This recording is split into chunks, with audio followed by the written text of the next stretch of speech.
Present teacher. Hello students, how are you. हम लोग degree of comparison, जिसको हम लोग कंपैरिजन ऑफ एडजेक्टिव भी कहते हैं, ये हम लोग कंटिन्यू करेंगे। आज के क्लास में कुछ देखेंगे इंपॉर्टेंट एग्जाम्पल्स, क्या उसके मतलब होते हैं, ये बहुत जरूरी है समझना। ठीक है, चलिए देखते हैं। कोई भी सेंटेंस अगर इस फॉर्मेट में हो तो उसका क्या मीनिंग होता है ये समझते हैं। एज प्लस एडजेक्टिव होगा और फिर एज होगा। ठीक है, कोई भी एडजेक्टिव होगा बीच में और दोनों साइड एज होगा, तो इसका क्या मीनिंग होता है ये समझते हैं। एग्जाम्पल दिया हुआ है, Vikramaditya is as good as his brother. क्या मतलब हुआ? विक्रमादित्य उतना ही अच्छा है जितना उसका भाई है। इसका क्या मतलब हुआ? विक्रमादित्य उतना ही अच्छा है, गुड एज हिज ब्रदर, जितना उसका भाई है। Got it? This box was as heavy as that box. यह बक्सा जो है उतना ही भारी है जितना वह बक्सा है।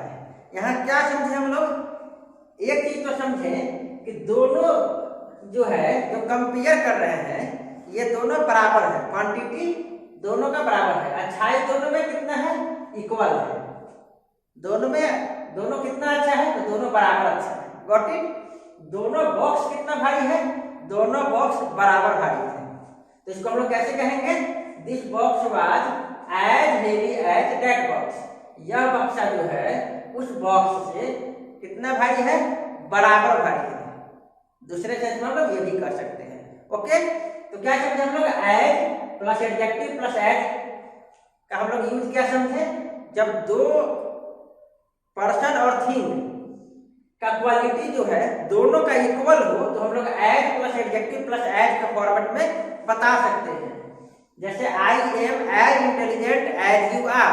मैं उतना ही तेज हूं जितना आप तेज हो। इसका मतलब क्या हुआ? दोनों इंटेलिजेंट है लेकिन कितना? बराबर। ओके, चलिए अब देखते हैं not plus as plus adjective plus as. ये वही है, as plus adjective plus as ही है, बस आगे नॉट लगा हुआ है। इसका मतलब क्या है? ये दोनों बराबर नहीं है। एग्जाम्पल से समझते हैं। His brother is not as good as Vikramaditya. क्या मतलब हुआ इसका? उसका भाई उतना अच्छा नहीं है जितना उसका भाई है। Got it? उसका भाई उतना अच्छा नहीं है जितना क्या है? विक्रमादित्य है। इसको दूसरे सेंस में कह सकते हैं कि विक्रमादित्य से अच्छा उसका भाई नहीं है। इसका प्रॉपर मीनिंग क्या हुआ? उसका भाई उतना अच्छा नहीं है जितना विक्रमादित्य है। Okay, Simi is not as tall as Rimi. Simi उतनी लंबी नहीं है जितना कि रिमी है। अब बताइए दोनों में कौन लंबा है? रिमी लंबी है। ओके, तो हम लोग क्या करें? और सिमी उतनी लंबी नहीं है तो क्या कहेंगे? सिमी उतनी लंबी नहीं है जितनी रिमी है। ओके, तो हम लोग क्या समझे? इसमें as plus adjective plus as में दोनों क्वांटिटी बराबर होता है, लेकिन इसमें बराबर नहीं होता है। फाइन, चलिए अगला पॉइंट है less more many much little. These all are used to make comparison. हम लोग इसका यूज भी कंपैरिजन करने के लिए करते हैं। जैसे Kim has more friends than Kate. Kim के पास केट से ज्यादा फ्रेंड्स है। Got it? किम के पास केट से ज्यादा फ्रेंड्स है। Okay, Jimmy has fewer books than me. Jimmy के पास कम किताबें हैं। किससे? मेरे से। यानी इसको क्या कहेंगे? जिम्मी के पास मेरे से, मुझसे कम किताबें हैं। Okay, Rajeev has more water than Taruna. Rajeev के पास तरुणा से ज्यादा पानी है। Fine, I drink less coffee than Sheetal. मैं शीतल से कम कॉफी पीता हूं। अब क्या समझे यहां पे? पॉइंट नंबर 1, इस मोर का यूज हम लोग काउंटेबल के साथ भी कर सकते हैं, अनकाउंटेबल के साथ भी कर सकते हैं। जैसे Kim has more friends, countable है ना फ्रेंड्स? ठीक है, तो मोर का यूज हम लोग काउंटेबल नाउन के साथ भी कर सकते हैं और अनकाउंटेबल के साथ भी कर सकते हैं। जैसे राजीव है मोर वाटर देन तरुण, राजीव के पास तरुण से ज्यादा पानी है। ओके, तो इस मोर का यूज हम लोग काउंटेबल और अनकाउंटेबल दोनों के साथ कर सकते हैं। लेकिन जब कम हो, कम बताना हो, तो अलग अलग यूज होता है। अगर काउंटेबल होगा तो कम के लिए फ्यूअर लिखते हैं, और अगर अनकाउंटेबल होगा तो कम के लिए लेस लिखते हैं। जैसे जिम्मी के पास मुझसे कम किताबें हैं, किताबें काउंटेबल है तो इसके लिए हम लोग कम के लिए फ्यूअर यूज करेंगे। और अगर कॉफी क्या है, अनकाउंटेबल है, तो अनकाउंटेबल के लिए कम के लिए क्या यूज करेंगे, लेस। तो यहाँ पे लेस यूज होगा, क्यों? क्योंकि कॉफी अनकाउंटेबल है। I drink less coffee than Sheetal. Okay, ये पॉइंट नंबर 1 था। Point number 2, more, many, much, little, ये सब कंपेयर करने के लिए यूज करते हैं, लेकिन इसके साथ किसका कंपैरिजन करते हैं? एडजेक्टिव का कंपैरिजन नहीं होता है। जनरली हम लोग नाउन्स का कंपैरिजन करते हैं। यहाँ बुक्स क्या है, नाउन है। फ्रेंड्स क्या है, नाउन है। वाटर क्या है, नाउन है। कॉफी क्या है, नाउन है। Got it? चलिए, next point is Arya has as many toys as Anjana. Arya के पास उतना ही टॉयज है, खिलौने हैं, जितना कि अंजना के पास है। अब यहाँ पे भी टॉयज की संख्या अंजना और आर्या दोनों के पास बराबर है। ठीक है, I have as few diaries as you.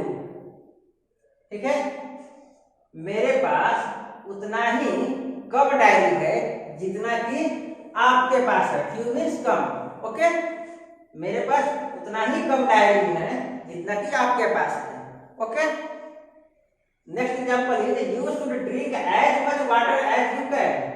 आपको पानी पीना चाहिए जितना आप पी सकते हैं उतना। क्या होगा इसका सिंपल सेंटेंस? आपको उतना पानी पीना चाहिए जितना आप पी सकते हैं। ठीक है, यहाँ पे एज मच का यूज हुआ है, यहाँ पे as many, as few, as much. अब देखते हैं as little. Shirin it's as little food as Divya.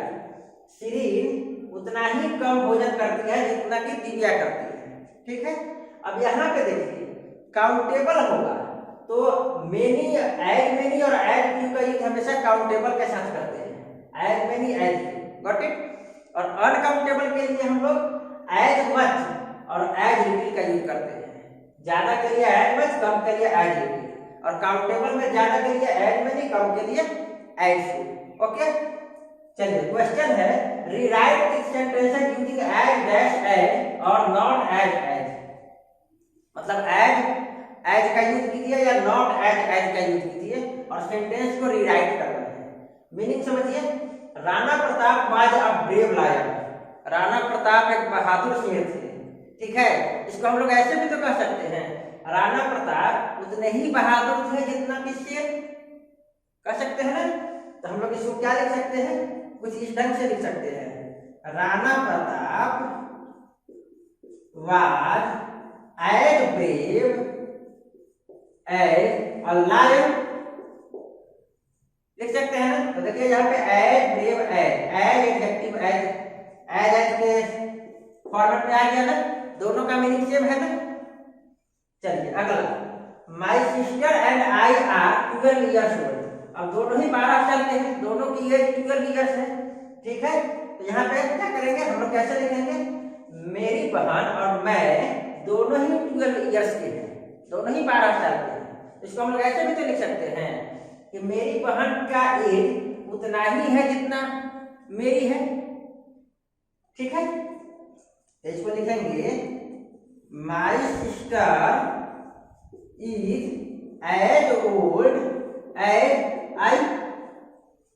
लिख सकते हैं ना, मेरी सिस्टर उतनी ही एज की है जितनी की मैं हूं।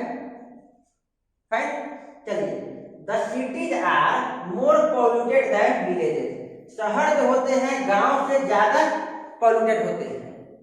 क्या मतलब हुआ? हम लोग इसको ऐसे भी तो कह सकते हैं कि गांव जो होते हैं शहर से कम पॉल्यूटेड होते हैं, या गांव जो होते हैं शहर से ज्यादा पॉल्यूटेड नहीं होते हैं। तो इसको हम लोग ऐसे लिखेंगे, इज नॉट एज का यूज करेंगे, the villages are not as polluted as the cities। गांव जो होते हैं सिटीज से उतने पॉल्यूटेड नहीं होते हैं, गांव जो होते हैं सिटीज के जितने पॉल्यूटेड नहीं होते हैं। दोनों के मीनिंग सेम है। Got it. तो ये था एडजेक्टिव में, कुछ इस फॉर्मेट में हम लोग एडजेक्टिव से कंपैरिजन करते हैं। ठीक है, आई होप आपको ये एग्जांपल समझ में आया होगा। Okay, thank you.